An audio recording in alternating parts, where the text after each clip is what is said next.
नमस्कार, स्वागत है आप सभी लोगों का यहाँ पर textbook super coaching YouTube channel पे, जहाँ पर मैं और गौरव सर आज आपको बताने वाले हैं कि कैसे करें सीजीएल की पोस्ट प्रेफरेंस। अगर मैं यहाँ पर बात करूँ, सभी बच्चे बात कर रहे हैं कि सीजीएल में अगर पोस्ट प्रेफरेंस करनी है तो कैसे करें। यहाँ पर ग्रेजुएशन तो मांगा है, सीजीएल है तो ग्रेजुएशन तो है ही, पर यहाँ पर हमें बताना है कि कौन सी पोस्ट करनी है। एग्ज़ाम पैटर्न चेंज हो गया, सब कुछ बता दिया, पर पोस्ट यहाँ पर कैसे चेंज करनी है या फिर सिलेक्ट करनी है वो हमें नहीं पता। तो उसके लिए हम आप लोगों के लिए ये सेशन लेकर आए हैं। तो अगर आप भी इस पर्सन के जैसे यहाँ पर स्ट्रगल कर रहे हैं कि कैसे पोस्ट प्रेफरेंस को अप्लाई करना है, तो आइए देख लेते हैं कि क्या क्या क्राइटेरिया होने चाहिए आपके यहाँ पर पोस्ट प्रेफरेंस के लिए। सबसे पहले तो यहाँ पर हम क्या बात करेंगे, सबसे पहले हम बात कर लेंगे कि यहाँ पर ऑनलाइन एप्लीकेशन कब से कब तक होने वाली है। 17 तारीख को नोटिफिकेशन आ गया था, तो 17 सितंबर से लेकर 8 अक्टूबर तक होने वाला है। आपकी जो भी पेमेंट वगैरह है वो भी कब तक होने वाली है, 8 अक्टूबर तक। ऑफलाइन चालान अगर है तो वो भी 8 अक्टूबर तक, और अगर आपको ऑनलाइन पेमेंट करनी है तो वो 9 अक्टूबर तक होने वाला है। ठीक है, ये सारी चीज़ें आप देख सकते हैं। अब मुद्दे की बात ये है, टीयर 1 एग्ज़ाम कब होगा। टीयर 1 एग्ज़ाम दिसंबर में होगा। टीयर 2 कब होगा बता दिया जाएगा आपको, जब होगा तब बता दिया जाएगा। टीयर 1 की भी डेट आपको स्पेसिफिकली नहीं बताई गई है, बट बताया गया है दिसंबर में होगा, तो आपको उसी के हिसाब से तैयारी करनी है। अब टीयर 1 हो गया, टीयर 2 हो गया। अब यहाँ पर उसके अंदर क्या क्या आता है हम बाकी सेशंस में ऑलरेडी आपको बता चुके हैं। टीयर 1 की हाल फिलहाल हम लोग तैयारी कर रहे हैं, तो यहाँ पर टीयर 1 में तैयारी तो हम कर रहे हैं, बट अब जो पोस्ट वगैरह है पहले ये देखना है कि कौन कौन सी पोस्ट हमारी आती हैं। तो एक बार गौरव सर से पूछेंगे कि यहाँ पर जितने भी लेवल हैं हमारे, डिफरेंट लेवल हैं, उनके पे स्केल भी हम डिस्कस करेंगे। लेवल में कौन कौन सी पोस्ट है वो भी डिस्कस करेंगे, और कौन सी आपको चूज करनी चाहिए वो भी हम डिस्कस करेंगे। तो जी सर, आप एक बार बता दीजिए कौन कौन से लेवल हैं यहाँ पर। तो दोस्तों हम लोग यहाँ पर अगर हम बात करें लेवल्स की, तो सबसे जो टॉप लेवल होता है दोस्तों वो होता है लेवल 8। ठीक है, यहाँ पे दोस्तों मेनली 5 लेवल होते हैं। लेवल 8, 7, 6, 5 और 4 होता है। तो 8 जो होता है दोस्तों वो टॉप का होता है, और लेवल 4 जो होता है वो सबसे नीचे होता है इन लेवल्स में से। ठीक है, लेवल 8 की अगर मैं बात करूँ दोस्तों, इसकी अगर आप पे स्केल देखोगे तो दोस्तों 47,600 से दोस्तों यहाँ पर 1,51,000 इसकी दोस्तों क्या होती है, पे स्केल होती है, रेंज होती है। दोस्तों ये यहाँ पर एएओ के अंतर्गत आता है। दोस्तों क्या है, इसको हम बोलते हैं एएओ। यहाँ पे एएओ दोस्तों, यहाँ पर दो आपके पास पोस्ट दोस्तों देखने को मिलेंगी। एक तो मिलती है दोस्तों असिस्टेंट ऑडिट ऑफिसर, और दूसरी दोस्तों मिलती है असिस्टेंट अकाउंट ऑफिसर। ठीक है, यहाँ पर दोस्तों आप देख पाओगे कि कौन से मिनिस्ट्री या फिर डिपार्टमेंट के अंतर्गत ये आता है। ठीक है, कौन से लेवल का है क्लासिफिकेशन, तो दोस्तों आप देख पाओगे ग्रुप बी का गैजेटेड, दोस्तों गैजेटेड और यहाँ पर दोस्तों ऑफिसर बनते हैं। ठीक है, और दोस्तों यहाँ पर आप देख पाओगे एज लिमिट दी हुई है कि not exceeding more than 30 year. ठीक है, अब देखिए दोस्तों, ये तो हो गई हमने बात की लेवल 8 की पे स्केल की बात की है, कौन से दोस्तों डिपार्टमेंट के अंदर आता है और कितनी दोस्तों इसमें पोस्ट होती हैं। ठीक है, तो यहाँ पे दोस्तों 2 पोस्टेस होती है। अगर मैं दोस्तों अगले स्लाइड की तरफ बढ़ूं और वहां पर देखता हूं लेवल 7 की बात करूं दोस्तों, तो सबसे ज्यादा दोस्तों जो पोस्ट होती हैं वो आपको लेवल 7 में देखने को मिलेगा। लेवल 7 की दोस्तों अगर पे स्केल की बात करूं तो दोस्तों 44,900 से दोस्तों 1,42,000 तक होती है। अब यहाँ पर दोस्तों आप देख पाओगे assistant section officer, assistant section officer, assistant section officer, but central secretariat service, intelligence bureau, ministry of railway, ministry of external affair. तो दोस्तों आपको यहाँ पर ये सारे दोस्तों, मैं कहूँ यहाँ पर दोस्तों जितने भी आपके सेक्शनल ऑफिसर होते हैं, चाहे मिनिस्ट्री ऑफ रेलवे के हों सारे, या फिर इंस्पेक्टर हों या सब इंस्पेक्टर, वो लेवल 7 के अंतर्गत आते हैं। अभी आप यहाँ पर देख भी पाओगे, तो देखिए दोस्तों, ये inspector central exercise, inspector prevention officer, inspector examiner, फिर यहाँ पर आप sub inspector, inspector post, inspector. तो दोस्तों सारे जो आपके इंस्पेक्टर के पोस्ट हैं वो सब इसी के अंतर्गत आते हैं। और दोस्तों सबसे ज़्यादा फेमस जो है लेवल, वो दोस्तों लेवल 7 ही है, क्योंकि दोस्तों यहाँ पर आप देख पाओगे मिनिस्ट्री ऑफ एक्सटर्नल अफेयर के अंतर्गत अगर आप आ जाते हो तो आपको दोस्तों यहां पर फॉरेन में भी वर्क करने का मौका मिलता है। और आप इस दोस्तों इसको डिसाइड कर सकते हो कि आपको दिल्ली में वर्क करना है या फिर आपको बाहर वर्क करना है। और दोस्तों जो भी इस लेवल पे भरते हैं तो मेनली उनका दोस्तों अगर यहां पर सिलेक्शन होता है तो दोस्तों वो कहां पर वर्क कर रहे होते हैं, या तो दिल्ली में कर रहे होते हैं, या तो दोस्तों वो कर रहे होते हैं फॉरेन में। ठीक है, तो दोस्तों आपको यहाँ पे फॉरेन जाने के भी आपको चांसेस मिलते हैं। ठीक है, अब दोस्तों ये तो हमने बात कर ली कि यहाँ पर मेन आपको दोस्तों सारे सेक्शनल ऑफिसर या फिर इंस्पेक्टर की मैं बात करूं, वो जितने भी मेरे दोस्त यहाँ पर इनकम टैक्स यहाँ पे ऑफिसर की या फिर जितने भी एग्जामिनर की तैयारी कर रहे हैं वो दोस्तों लेवल 7 को प्रेफर करेंगे, है ना। तो दोस्तों अगर मैं बात करूँ यहाँ पे लेवल 7 के अलावा दोस्तों लेवल 6 में दोस्तों जिसकी पे स्केल है 35,400 से 1,12,000 तक, यहाँ पर दोस्तों आपको क्या क्या देखने को मिलता है, एक assistant, divisional account, sub inspector, junior intelligence officer और जूनियर स्टैटिकल ऑफिस। और दोस्तों यहाँ पे डिपार्टमेंट आपके सामने लिखे, और ये दोस्तों ये सारे ग्रुप बी वाले हैं, ठीक है, सारे ग्रुप बी के दोस्तों ये है, ठीक है। तो ये दोस्तों लेवल 6 की बात करें तो दोस्तों लेवल 6 में 1 2 3 4 5 दोस्तों पोस्ट प्रेफरेंसेस होती हैं, ठीक है। उसके बाद अगर हम बात करें लेवल 5 की, तो लेवल 5 में दोस्तों ऑडिटर आप देख पाओगे, यहाँ पर ऑडिटर है, ठीक है, सारे ऑडिटर और अकाउंट, ठीक है, जो होते हैं वो आपको कहाँ पे देखने को मिलेंगे, लेवल 5। इनकी पे स्केल होती है 29,000 से दोस्तों 92,000 दोस्तों 92,000 तक होती है, ठीक है। तो यहाँ पर भी दोस्तों आपको 4 3 4 2 6 दोस्तों यहाँ पे पोस्ट प्रेफरेंस। और लास्ट जो होता है दोस्तों जो कि ग्रुप सी के अंतर्गत आता है दोस्तों, ग्रुप डी यहाँ पर एसएससी सीजीएल के अंतर्गत नहीं होता है, ये याद रखिएगा, ठीक है। लेवल 4 जो है इसकी लोएस्ट लेवल है। और आप देख पाओगे यहाँ पे sorting assistant, senior secretariat, senior administrative service, tax assistant, tax sub inspector, upper divisional clerk, ठीक है। तो आपको कहाँ कहाँ पर है डिपार्टमेंट वो भी दिया है, और सारे के सारे ये जो है लेवल 4 ये ग्रुप सी के अंतर आते हैं। अब यहाँ पर क्वेश्चन हमने सारा तो देख लिया कि भाई कौन से लेवल में कौन कौन सी पोस्ट आती है और उनकी क्या पे स्केल होती है और वो कौन से ग्रुप को बिलोंग करते हैं, ठीक है, ए बी को करते हैं या सी को करते हैं। तो मेनली दोस्तों एसएससी सीजीएल में आपको सारे ग्रुप बी और ग्रुप सी जो है दोस्तों आपको यहाँ पर देखने को मिलता है। लेकिन दोस्तों पोस्ट प्रेफरेंस से पहले हमें ये समझना होगा कि कट ऑफ किसकी सबसे ज़्यादा जाती है। अब देखिए सीधी सी बात है दोस्तों कि जो एएओ है वो दोस्तों लेवल 8 के अंतर्गत आता है। अब देखिए दोस्तों जितनी हाई दोस्तों वो रहेगी, लेवल रहेगी, उतना ज़्यादा आपके पास क्या होगा दोस्तों, हाई कट ऑफ भी देखने को मिलता है। क्या ये सच में है? तो चलिए दोस्तों यहाँ पर हम देखेंगे। तो देखिए दोस्तों 2021 की कट ऑफ है, यहाँ पर नेहा मैम आपको पूरा चीज़ बताएंगी। देखिए 2021 की कट ऑफ है, इसी की तरह से हमने 2020 की भी कट ऑफ रखी है, फिर आप कंपैरिजन कर पाओगे कि किसको फिल करना चाहिए। Neha ma'am please. जी, तो यहाँ पर अगर हम अब बात करें कट ऑफ की, तो यहाँ पर देख सकते हैं एओ वाली जो अभी सर ने बताई थी अपनी लेवल 8 में आ जाती है, और एओ वाली दोनों ऑडिट ऑफिसर हैं और अकाउंट्स ऑफिसर हैं, ठीक है। अगर इसमें बात करें तो कैंडिडेट कितने अवेलेबल थे आप वो देख सकते हैं पहले तो, ठीक है। उसके बाद आप कट ऑफ देख सकते हैं, एससी की कट ऑफ 145, एसटी की 140, ओबीसी की 161, ईडब्ल्यूएस की 164 और जनरल की या फिर अनरिजर्व्ड की 167 गई है। तो काफ़ी यहाँ पर एक बड़ा चेंज देखने को मिल रहा है इन दोनों के कट ऑफ में, ठीक है। आगे अगर हम बात करें तो यहाँ पर देख लेते हैं 2021 की आगे जेएसओ की पोस्ट के बारे में। जेएसओ में यहाँ पर क्या होगा वो देख लेते हैं। अगर हम कैंडिडेट्स अवेलेबल की बात करें तो यहाँ पर पिछले वाले पोस्ट से नंबर ज़्यादा हैं, आप देख सकते हैं यहाँ पर नंबर ऑफ कैंडिडेट्स ज़्यादा हैं, उसी के हिसाब से कट ऑफ में चेंज आप देख सकते हैं 124 में आ गई है। पहले कहाँ थी, 145 में थी, अब कहाँ आ गई है 124, 122, फिर 147, ईडब्ल्यूएस 146 और अनरिजर्व जो है जनरल कैटेगरी 153 आ गई है। पोस्ट बढ़ी है तो यहाँ पर जो हमारा कट ऑफ है वो थोड़ा कम हो गया है।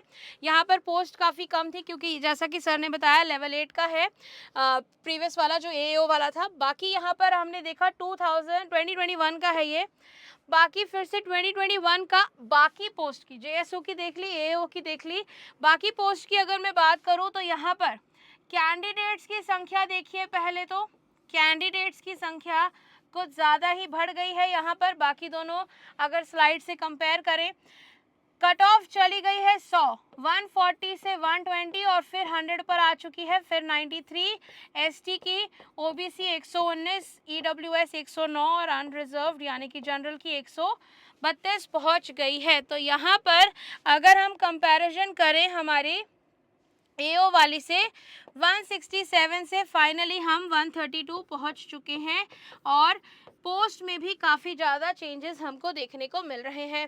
इसके बाद अगर हम देखें तो 2020 की कट ऑफ भी आप देख सकते हैं।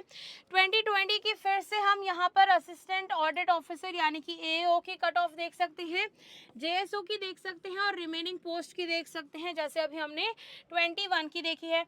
आप कट ऑफ देखिए यहाँ पर 180, 165, 147 चला गया है, ठीक है। वैसे ही बाकी ईडब्ल्यूएस की, ओबीसी की, एससी एसटी सभी की यहाँ पर दी गई है। ये हमारे पीडब्ल्यूडी कैंडिडेट्स की भी दी गई है। कितना डिफरेंस है आप यहाँ पर देख सकते हैं। आगे हम देखते हैं कि यहाँ पर पोस्ट प्रेफ़रेंस फिर कैसे करना है, उसके बारे में सर आपको बताएँगे अभी। तो दोस्तों यहाँ पर आपने एक चीज़ तो देख लिया कि अगर आपको फाइट करना है, अगर आप एएओ के लिए फाइट कर रहे हो तो इसका मतलब है कि कहीं न कहीं बहुत ज़्यादा नंबर लाने होंगे, क्योंकि आपने देखा होगा 180, 167, 170 के कट ऑफ जाते हैं, एएओ की बात कर रहे हैं। लेकिन दोस्तों, मैं आपसे यहाँ पर एक चीज़ बस बताना चाहूँगा कि यहाँ पर दोस्तों जो एएओ के दोस्तों यहाँ पर जा रहे हैं प्रेफ़रेंस के लिए, उनको एक चीज़ ध्यान रखना है, उनको ग्रेजुएशन तो चाहिए ही चाहिए है, तो ग्रेजुएशन तो सारे पोस्ट के लिए चाहिए। उसके अलावा दोस्तों यहाँ पर अगर आप यहाँ पे ऑफिशियल अगर पीडीएफ पे जाओगे तो उन्होंने लिखा हुआ है desirable qualification is chartered accountant. दोस्तों जो चार्टेड अकाउंटेंट होंगे, जो कॉमर्स के लोग होंगे, उनको दोस्तों जल्दी प्रेफर किया जाएगा, ये याद रखिएगा दोस्तों यहाँ पर। तो दोस्तों कहीं ना कहीं आपका यहाँ पर लॉस है जिन्होंने दोस्तों कॉमर्स स्टडी नहीं की है या चार्टेड अकाउंटेंट पे नहीं है या प्रैक्टिस में नहीं है, क्योंकि दोस्तों उनको प्रेफर किया जाएगा, क्योंकि जो यहाँ पर सीओ, क्योंकि दोस्तों यहाँ पर आपको दो ही मिल रहे हैं एओ में, ठीक है, असिस्टेंट ऑडिट और अकाउंट, ठीक है, दोनों ऑफिसर है दोस्तों, ऑडिट एंड अकाउंट दोनों यहाँ पर दोस्तों किससे संबंधित होने चाहिए, कॉमर्स से, और उनका काम भी दोस्तों कॉमर्स वाला ही है, राइट। तो दोस्तों यहाँ पर मैं कहूंगा कि लेवल 8 सिर्फ वो भरे जिनको दोस्तों यहाँ पर कॉमर्स से उन्होंने पढ़ा हुआ है, ठीक है, उन्होंने चार्टेड अकाउंटेंट की तैयारी कर रखी है या फिर उन्होंने चार्टेड अकाउंटेंट में वर्क कर रहे हैं, तो भी वो यहाँ पर दोस्तों भर सकते हैं। और दोस्तों उनको यहाँ पर प्रेफरेंस जो है दोस्तों, जो है एसएससी के द्वारा दोस्तों सबसे पहले इन्हीं को प्रेफरेंस दी जाएगी, ठीक है। हमने बात किया यहाँ पर इनको प्रेफरेंस दी जाएगी, ठीक है। अब यहाँ पर हम बात करते हैं लेवल 8 दोस्तों, ये तो, और लेवल 8 में दोस्तों सीट्स बहुत कम आती हैं, ठीक है। इस बार दोस्तों बम्पर वैकेंसी आई है, 20,000 से ज़्यादा वैकेंसीज है, लेकिन दोस्तों एसएससी क्या होता है, वैकेंसीज बाद में निकालता है, राइट। तो यहाँ पर जो एक्सपेक्टेड है दोस्तों, ये 400 तक आएंगी दोस्तों, अगर हम दोनों यहाँ पर पोस्ट को यहाँ पर इंक्लूड कर लें, चाहे ऑडिट को चाहे अकाउंट को। अगर आप प्रीवियस ईयर के भी अगर आप देखोगे, यहाँ पर दोस्तों सीट्स जो हैं 250, 350, 400 इतनी ही आई हैं, इससे ज़्यादा सीट्स नहीं आई हैं। लेकिन दोस्तों सबसे ज़्यादा जो भर भर के सीटें आती है दोस्तों, वो लेवल 7 और 6 में आती है। अब दोस्तों फ़ायदा क्या है लेवल और ये तो दोस्तों लेवल 8 की बात कर ली, हमने यहाँ पर बात करें लेवल 7 की और लेवल 6 की। तो दोस्तों यहाँ पर आपको पता है इंस्पेक्टर की पोस्ट है यहाँ पर, ठीक है, इंस्पेक्टर की, और सेक्रेटरीट में भी आप वर्क कर सकते हैं, ठीक है। यहाँ पे मिनिस्ट्री ऑफ अफेयर दोस्तों यहाँ पे जो अफेयर्स थी फॉरेन अफेयर, उसमें भी वर्क कर सकते हैं, एक्सटर्नल अफेयर में, ठीक है। तो दोस्तों आपको यहाँ पर चांसेस बहुत हैं, क्योंकि दोस्तों ग्रेजुएशन एक तो चाहिए है, ठीक है, तो ग्रेजुएशन तो आप सभी की है, और दोस्तों यहाँ पर सीट्स ज़्यादा होती हैं, कट ऑफ जो है दोस्तों as comparison to the AAO उससे कम होता है, जेएसओ का थोड़ा सा ऊपर डेफिनेटली होता है दोस्तों। अगर मैं आपको बात करूं अदर सीट्स की, ठीक है, मतलब जेएसओ को अगर हम छोड़ दें या फिर एएओ को छोड़ दें, तो दोस्तों अदर की जो कट ऑफ जाती है दोस्तों, वो कहीं ना कहीं 135 से लेके 140 के बीच में जाती है, और दोस्तों जेएसओ की कहीं ना कहीं आपकी दोस्तों 160 भी चली जाती है, ठीक है, इसकी तो दोस्तों 170 भी चली जाती है, ठीक है। तो दोस्तों आप देख सकते हो इनकी कट ऑफ जो है वो हाई जाती हैं, ठीक है। यहाँ पे लेकिन दोस्तों अदर की अगर हम बात करें, समटाइम्स जेएसओ की भी आप क्वालिफाई कर सकते हैं। तो मेरा मानना है दोस्तों कि लेवल 7 और 6 को जल्दी प्रेफर करना चाहिए, ठीक है, अकॉर्डिंग टू मी। बट ऐसा नहीं है, आप अपने हिसाब से भी प्रेफरेंस दे सकते हैं, ये मैं सिर्फ एक आइडिया बता रहा हूँ कि यहाँ पे सीट्स वैकेंसीज जो हैं वो ज़्यादा आती हैं, कट ऑफ जो है दोस्तों वो लो जाती है, ठीक है। तो यहाँ पर आपके दोस्तों चांसेस बढ़ जाते हैं, ठीक है। तो आप लेवल 7 और 6 को प्रेफर कर सकते हैं, क्योंकि दोस्तों ये कहीं ना कहीं एक तो इसकी पे स्किल भी देखोगे तो पे स्किल भी अच्छी है, ऐसा नहीं है कि बहुत कम है या फिर बहुत ज़्यादा है, ठीक है, क्योंकि सबसे ज़्यादा तो एएओ की है, ठीक है। उसके बाद आता है दोस्तों लेवल 5 और 4।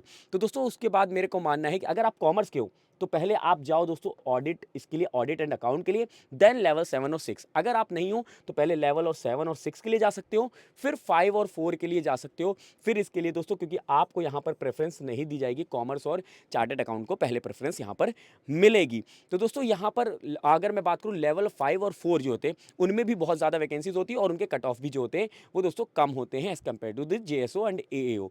तो दोस्तों ये पूरा दोस्तों एक गणित है जिससे आप ये पता लगा सकते हो कि आपको कौन सा भरना चाहिए। बहुत से लोग क्या करते हैं, वो दोस्तों यहाँ पर क्या करते हैं, एएओ के लिए भर देते हैं, ठीक है, उन्होंने अच्छा भी परफॉर्म किया, मान लीजिए उन्होंने 170 भी लिया है, लेकिन दोस्तों वहाँ पर मान लीजिए कोई चार्टर्ड अकाउंटेंट था या फिर कॉमर्स का बच्चा था, तो उसको दोस्तों प्रेफरेंस मिल जाती है, जिसकी वजह से दोस्तों उसको इस पे भी दुख होता है कि यार मैंने भरा था पर मेरा सिलेक्शन नहीं हुआ। लेकिन अगर वही वो यहाँ पर प्रेफरेंस दे देता तो इसका दोस्तों आसानी से सिलेक्शन हो जाता। ठीक है, तो लेवल 6 और 7 जो है दोस्तों, आई गेस लेवल 7 जो है मेरे ख्याल से वो बेस्ट है, वहाँ पर आपको इंस्पेक्टर और दोस्तों सारे आपको पोस्ट मिल रहे हैं। तो आई गेस ये पूरा सारा चीज़ था यहाँ पर। बाकी आपने देखा होगा पैटर्न में चेंजेस देखने को मिले हैं, वहाँ पर नेहा मैम बताएंगी आपको कि टीयर सेकंड में दोस्तों अभी पैटर्न जो मिला है नया पैटर्न, वो क्या है वहाँ पे आपको समझाएंगी। जी। तो अब एक बार ये भी बात कर लेते हैं कि कैसे हमें यहाँ पर आगे के लिए तैयारी करनी है। तो तैयारी के लिए पहले जानना ज़रूरी है कि तैयारी क्या करनी है, ठीक है। तो उसके लिए हम एक बार क्या करते हैं, अपनी जो एसएससी की नोटिफिकेशन है वही देख लेते हैं खोलकर, उससे बेहतर क्या होगा, ठीक है। तो यहाँ पर हमारा जो नोटिफिकेशन आया था उसको खोल लेते हैं। टीयर 2 में क्या क्या पूछा गया था यहीं पर देख लेते हैं, क्या क्या पूछा जाएगा, मेरा कहने का मतलब है। क्योंकि अब आपको पता है कि जीके और रीजनिंग जो है पहले यहाँ पर मैंडेटरी नहीं थी, यहाँ पर टीयर 2 में नहीं आती थी, बट अब आएगी, ठीक है। नया सब्जेक्ट भी जुड़ गया है जो कि है कंप्यूटर, तो उसके लिए भी पढ़ना है, सभी को पढ़ना है, सिर्फ आपको नहीं, जो भी एग्जाम में अपियर होगा सबको पढ़ना है। तो कुछ खास हुआ नहीं चेंज, ठीक है। टीयर 1 तो यहाँ पर पहले जैसा जनरल इंटेलिजेंस और रीजनिंग, जनरल अवेयरनेस, क्वांट और इंग्लिश है, ठीक है। अब इसके बाद अगर मैं बात करूँ, उम्मीद है आप लोगों को दिख रहा होगा यहाँ पर, ठीक है। यहाँ पर आई थिंक अब दिख रहा होगा। 25 क्वेश्चन है, 50 मार्क के, यानी कि हर एक क्वेश्चन यहाँ पर 2 मार्क का है। और यहाँ पर आप देख सकते हैं नेगेटिव मार्किंग 1/4 है, यानी कि 0.5 मार्क्स की यहाँ पर क्या है, आपको नेगेटिव मार्किंग दी गई है, ठीक है। और अगर अब मैं आगे बात करूं तो यहाँ पर आप क्या देख सकते हैं, टीयर 2 में, टीयर 2 यहाँ पर अभी पूरा मुद्दा बना हुआ है, क्योंकि टीयर 2 में मेजर चेंजेस किए गए हैं। वो ये है कि सेशन 1 जो है, पेपर 1 में क्या क्या होने वाला है, मैथमेटिकल एबिलिटी और रीजनिंग इंटेलिजेंस आ रहा है आपका, ठीक है। जो रीजनिंग है अब यहाँ पर मैंडेटरी है, यहाँ पर आपको क्वालिफाई करना है। 30 क्वेश्चन आने वाले हैं मैथमेटिकल एबिलिटी और रीजनिंग दोनों के, और दोनों ही क्वेश्चन यहाँ पर कितने मार्क्स के होने वाले हैं, दोनों सब्जेक्ट के क्वेश्चन 3-3 मार्क के होने वाले हैं, ठीक है। ये आपको ध्यान रखना है। साथ ही इंग्लिश जो है, इंग्लिश और साथ में जनरल अवेयरनेस यानी कि जनरल नॉलेज, जनरल जीके बोल सकते हैं, ये भी अब आएगा, तो आपको इसकी भी तैयारी करनी है। ये नहीं कि सिर्फ टीयर 1 में आ रहा है थोड़ा बहुत पढ़ के छोड़ दें, नहीं, पूरा पढ़ना है, पूरी तैयारी आपको ठीक से करनी है, क्योंकि जनरल नॉलेज यहाँ पर आएगा। अब ये कंप्यूटर जोड़ दिया है, कंप्यूटर सबको पढ़ना है, एक क्वेश्चन 3 मार्क का है, ध्यान रखिए। भले ही 20 क्वेश्चन आ रहे हैं, 3 मार्क का क्वेश्चन है, और यहाँ पर इसको क्वालिफाई करना बहुत ही ज़रूरी है। अगर आपने ये क्वालिफाई नहीं किया तो बाकी भी मार्क्स कंसिडर नहीं होंगे। ऐसा नहीं है कि अगर इतने सारे एग्ज़ाम हो रहे हैं, यानी कि इतने सारे सब्जेक्ट पूछे जा रहे हैं, तो किसी एक या दो में आप सोचिए कि नहीं पढ़ेंगे, ये हो जाएगा, बस ऐसे ही तो देना है, नहीं, आपको सारे यहाँ पर इंडिविजुअली क्वालिफाई करने हैं, ठीक है। उसके बाद आपका सेक्शन 3 जो है वो आपका हो जाएगा डेटा एंट्री का स्पीड टेस्ट, ठीक है, एक ये हो जाएगा। बाकी यहाँ पर पेपर 2 होगा स्टैटिस्टिक्स का, और पेपर 3 जो है जनरल स्टडीज यानी कि फाइनेंस और इकोनॉमिक्स का होगा। और यहाँ पर आप देख सकते हैं 2 मार्क्स का एक क्वेश्चन होगा, दोनों में ही 200 के हो जाएंगे आपके दोनों क्वेश्चन, ठीक है। देख सकते हैं पेपर 1 सर्वी पोस्ट के लिए कंपलसरी है, ठीक है जी। तो दोस्तों यहाँ पर मैं एक बार आपको जैसे मैम ने तो बहुत अच्छे से क्लियर कर दिया है, आपको A to Z crystal clear कर दिया है, लेकिन बस यही बताना चाहूँगा कि दोस्तों ये जो पेपर 1 है ना आपका, ये दोस्तों सबको देना होगा। ये जो आप देख पा रहे होगे यहाँ पर जो है पेपर 1, ये सभी को देना होगा, मतलब मॉड्यूल 1, मॉड्यूल 2, मॉड्यूल 3, यहाँ पर मॉड्यूल 1, मॉड्यूल 2 दोनों देना होगा, ठीक है। मतलब एक दिन में आपके दोस्तों 2 सेशन होंगे यहाँ पे, ठीक है। आप देख पा रहे होगे यहाँ पे सेशन 1 में दोस्तों आपके कौन कौन सब्जेक्ट आएंगे, मैथमेटिक एबिलिटी, रीजनिंग, ठीक है, इन दोनों के लिए दोस्तों यहाँ पर। और दोस्तों दूसरा सेक्शन उसी पेपर 1 में ही दोस्तों एक सेक्शन होगा यहाँ पर 2, जिसमें होगा इंग्लिश और यहाँ पर जनरल अवेयरनेस, और दोनों सेक्शन के लिए दोस्तों 1-1 आवर मिलेंगे, ये आपको यहाँ पर दिया है, ठीक है। ये सेक्शन और ये सेक्शन के लिए आपको क्या मिलेगा, 1 आवर मिलेगा। अब दोस्तों इसका दोस्तों अलग से जो होगा दोस्तों, यहाँ पर मैं अगर बात करता हूँ कि ये जस्ट अ मिनट, हाँ, सेशन 3 में जो सेक्शन 3 है, ये दोस्तों पेपर 1 में जो पहला शिफ्ट होगा, ठीक है, 2 शिफ्ट में आपके एग्जाम होने वाले, एक पहला जो सुबह वाला होगा वो आपको ये देखने को मिलेगा। लेकिन दोस्तों जो इसके बाद होगा शाम को जो होगा, ठीक है, सेशन में, तो आप देख पाओगे यहाँ पर डाटा एंट्री मतलब टाइपिंग आपको देनी है, ठीक है। तो पहले पेपर में आपको ये सारे सब्जेक्ट देखने को मिलेंगे, दूसरे में दोस्तों आपको टाइपिंग करनी होगी यहाँ पर। अब पेपर 2 किसको देना है, तो दोस्तों ये पेपर 2 वही देंगे जो जेएसओ के लिए फॉर्म भर रहे हैं, ठीक है, या फिर जेएसओ के लिए क्वालिफाई होंगे, वो यहाँ पर दोस्तों इसका एग्जाम देंगे। और पेपर 3 कौन देगा दोस्तों, जो एएओ के हैं। तभी मैं कह रहा था दोस्तों प्रेफरेंस में इसको आखिरी में भरना, क्योंकि दोस्तों आप देख पाओगे यहाँ पे टेस्ट जो है दोस्तों वो फाइनेंस एंड इकोनॉमिक्स का है। अब यहाँ पर दोस्तों पहले फाइनेंस और इकोनॉमिक्स के तो अलग से होते नहीं थे, वहां पर आप क्या करते थे, टीयर 2 देते थे, फिर उसके बाद आपकी डिस्क्रिप्टिव होती थी और आप वहां पर दोस्तों क्या होते थे, क्वालिफाई हो जाते थे इंटरव्यू के लिए। लेकिन अब यहाँ पर दोस्तों यहाँ पर उन्होंने मैंडेटरी कर दी, भाई जो अकाउंट वाला बंदा है, जो ऑडिट वाला बंदा है, उसको ये तो आनी चाहिए। तो ये आपको दोस्तों देने के लिए, जो अगर भर भी दे रहे हैं, मान लीजिए एओ आपने प्रेफरेंस भर दी, तो आपको इसकी तैयारी अलग से करनी पड़ जाएगी, जो कि थोड़ा सा डिफिकल्ट होगा। जो लोग कॉमर्स फील्ड से नहीं है, जो तो तैयारी नहीं कर रहे हैं यहाँ पे चार्टर्ड अकाउंटेंट या मतलब मैं कॉमर्स फील्ड की बात कर रहा हूँ, ठीक है, तो उनको दोस्तों ये दिक्कत आएगी। इसलिए मैंने पोस्ट प्रेफरेंस में आपको पहले कहा था लेवल 7 और 6 को प्रेफर करिएगा। बाकी नेहा मैम ने आपको बता दिया यहाँ पे नेगेटिव मार्किंग वगैरह।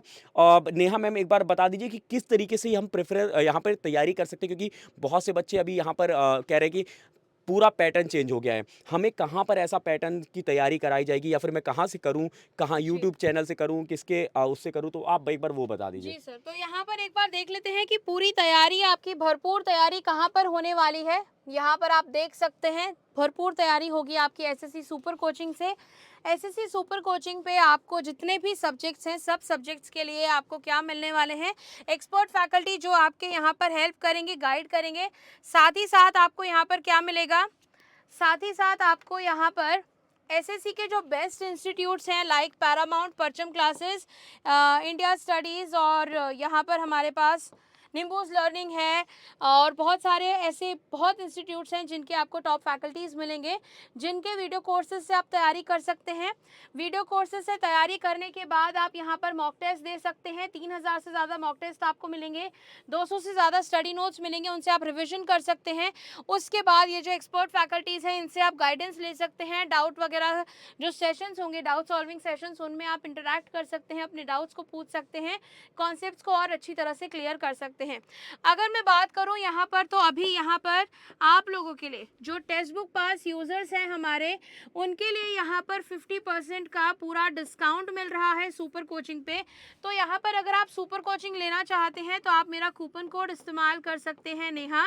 ये 4 अक्षर आपको दिलाएंगे पूरे 50% का डिस्काउंट। आज ही जाइए, टेक्स्ट बुक पास यूजर्स 50% का डिस्काउंट ले लीजिए सुपर कोचिंग पे और अपनी तैयारी को और बेहतर कर लीजिए। और अगर मैं आगे बात करूं तो यहाँ पर आप अपने जीके के लिए, जो आपके यहाँ पर दोनों ही टीयर में आने वाले हैं, उनके लिए आप गौरव सर के साथ जुड़ सकते हैं। रीजनिंग जो दोनों टीयर में आने वाली है, उसके लिए आप मेरे साथ जुड़ सकते हैं मेरे टेलीग्राम चैनल पे। मेरे टेलीग्राम चैनल का नाम है नेहा मैम टेक्स्ट बुक। गौरव सर के टेलीग्राम चैनल का नाम है गौरव सर टेक्स्ट बुक। @गौरव सर टेक्स्ट बुक आप सर्च कर सकते हैं। आप सर के टेलीग्राम चैनल पे जुड़ जाएंगे। @Neha ma'am text book type करेंगे तो आप मेरे चैनल पे जुड़ जाएंगे। और अगर मैं आगे बात करूं, सीजीएल की क्लासेस भी चल रही हैं यहाँ पर, जो आपको रेगुलर बेसिस पे फॉलो करनी है। उसका टाइम टेबल देख लेते हैं। 6 बजे यहाँ पर मैथ्स की क्लास होती है, न्यूमेरिकल एबिलिटी बोल सकते हैं। 7 बजे यूट्यूब पर हमारे इंग्लिश की क्लास होती है। उसके बाद 8 बजे होती है हमारी रीजनिंग की क्लास, और यहाँ पर 9 बजे होती है हमारी जीके की क्लास। तो ये सारी क्लासेस भी आप अटेंड कर सकते हैं। ये सारी जो सेशंस हैं यूट्यूब पर चलती हैं super coaching text book super coaching channel पे। यहाँ पर ये लगातार क्लासेस चलती हैं, 6, 7, 8 और 9 सारी क्लासेस आप ज़रूर से अटेंड करिए। और एक और क्लास है, इसको भूलना नहीं है, नई क्लास आ गई है, क्योंकि यहाँ पर नया चैप्टर या फिर सब्जेक्ट जुड़ गया है कंप्यूटर का। तो 2:30 पे हमारी कंप्यूटर की क्लास भी होती है, ये भी आपको देखना है, याद रखना है, और इन क्लासेस के साथ साथ इसमें भी आपको कनेक्ट करना है। तो यहाँ पर अब हम करेंगे सेशन को एंड। सर से पूछ लेते हैं, सर को कुछ और ऐड करना है तो। जी सर। नहीं दोस्तों, बस मैं यही कहूँगा, जितने भी लोग यहाँ पे प्रिपरेशन कर रहे हैं, तो यहाँ पे मैम ने ऑलरेडी आपको टाइम टेबल बता दिया है। तो आप दोस्तों जिस सब्जेक्ट में आपको लगता है कि आप यहाँ पर वीक हैं, उस सब्जेक्ट को दोस्तों ज़रूर बिल्कुल अटेंड करें। चाहे आप रीजनिंग में अगर वीक हैं तो रीजनिंग में जाइए, जीके में अगर आपको लगता है कि नहीं सारा आपको प्रैक्टिस करना है, तो आप दोस्तों इसमें प्रैक्टिस के लिए भी जुड़ सकते हैं, जिससे आपको दोस्तों बहुत सारी नई चीज़ें भी सीखने को मिलेंगी। और कंप्यूटर दोस्तों बिल्कुल मत छोड़िए, कंप्यूटर क्योंकि नया है दोस्तों, बहुत से लोग इसको ये सोच के कर रहे होंगे कि कंप्यूटर तो बहुत आसान है, उसको कर लेंगे। लेकिन दोस्तों यही है गलती, जब हम अपने दुश्मन को दोस्तों थोड़ा-सा कमज़ोर समझ लेते हैं, तो दोस्तों दुश्मन यहाँ पर कंप्यूटर है। तो उसको दोस्तों यहाँ पर करने के लिए सिर्फ़ आपको क्या करना होगा, अपने तलवार को धार करना होगा। तलवार को धार करने का मतलब है प्रैक्टिस करना होगा। तो आप यहाँ पे दोस्तों इस सेशन में ज़रूर आइए, नई चीज़ें जो आपको है दोस्तों कंप्यूटर में सीखने को मिलेंगी और आप अच्छा परफ़ॉर्म करके सिलेक्शन ले पाओगे। और सभी लोगों को हमारी तरफ से बेस्ट ऑफ लक, जिन्होंने भी यहाँ पे प्रिपरेशन स्टार्ट कर दी और नहीं की है तो फटाफट से कर दीजिए, क्योंकि अब समय ज़्यादा बचा नहीं है। दिसंबर में पेपर है, सितंबर खत्म होने पे आ गया, अक्टूबर और नवंबर का महीना ही सिर्फ आपके पास बचा है। चलिए best of luck, thank you for joining us, we are signing off. जय हिंद, जय भारत।